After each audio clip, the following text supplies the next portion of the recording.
Welcome to the Explainer. Today, we're diving into a really common one for all you Toyota owners out there, the P0138 check engine code. If that light is staring you in the face, don't sweat it.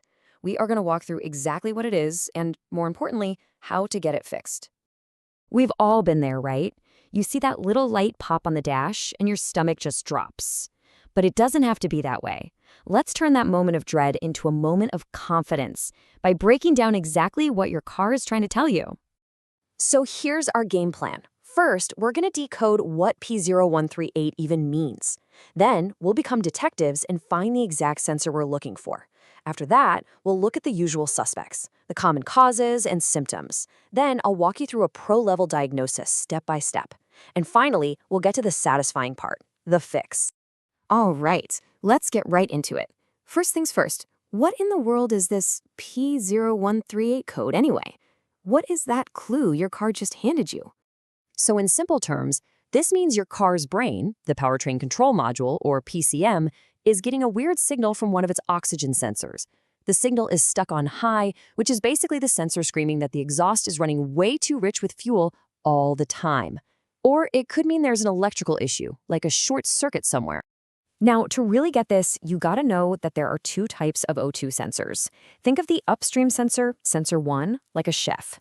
Its job is to taste what's coming out of the engine and adjust the fuel-air recipe. But our sensor, sensor 2, the downstream one, it's more like a food critic. It sits after the catalytic converter and checks to see if the converter did its job cleaning up the exhaust. The P0138 code is basically a bad review from that critic. And what about this bank 1 thing? Sounds technical, but it's actually super simple. It's just the side of the engine that has cylinder number 1. If you have a 4-cylinder engine, you've only got one bank, so that's easy. On a V6 or a V8, you'll have 2 banks, so finding which side has cylinder number 1 is the key. Okay, so we know we're hunting for that food critic sensor on bank 1. Now let's pinpoint exactly where to look for our target. And this right here, this is a golden piece of advice. Every engine can be a little different, so getting a wiring or component diagram for your specific year and model of Toyota, well, it's an absolute game changer. It's like having a treasure map that takes all the guesswork out of finding the right part. All right, time to play detective. Why is the computer getting this weird high-voltage signal in the first place?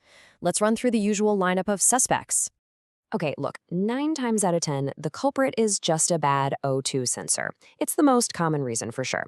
But and this is a big but, you can't just assume that's the problem. It could be something else, like damaged wiring, touching something it shouldn't, an engine issue that's making it run too rich, or even something as simple as blown fuse.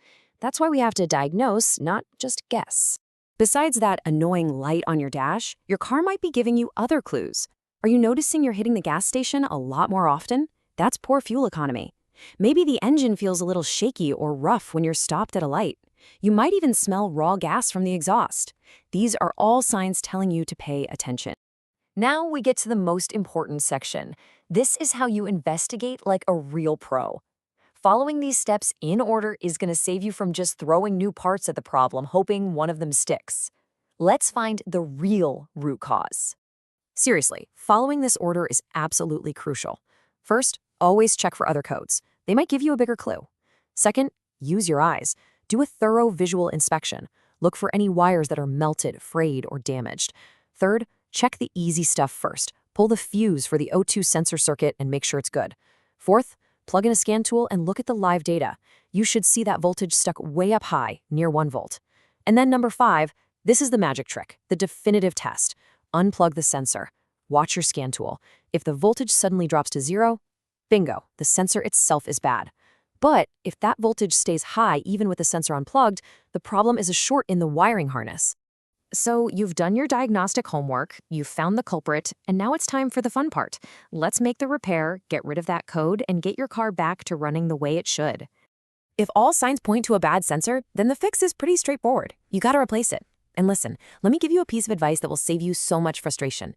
Spend the few extra bucks on a dedicated O2 sensor socket. It has a little slot cut out for the wire, and trust me, it makes getting that old, stubborn sensor out of a tight spot 1,000 times easier. And now for the victory lap. After you've put in the new part or fixed the wiring, you have to use your scan tool to clear the code from the car's computer. Don't skip this. Then take it for a good test drive to make absolutely sure that check engine light stays off and the problem is officially, truly solved. So remember, that check engine light isn't just there to annoy you. It's a message. It's your car trying to have a conversation with you. By following a logical process, you can confidently figure out what it's saying, take control of the repair, and save yourself a whole lot of time and money in the process. Now you're ready to listen.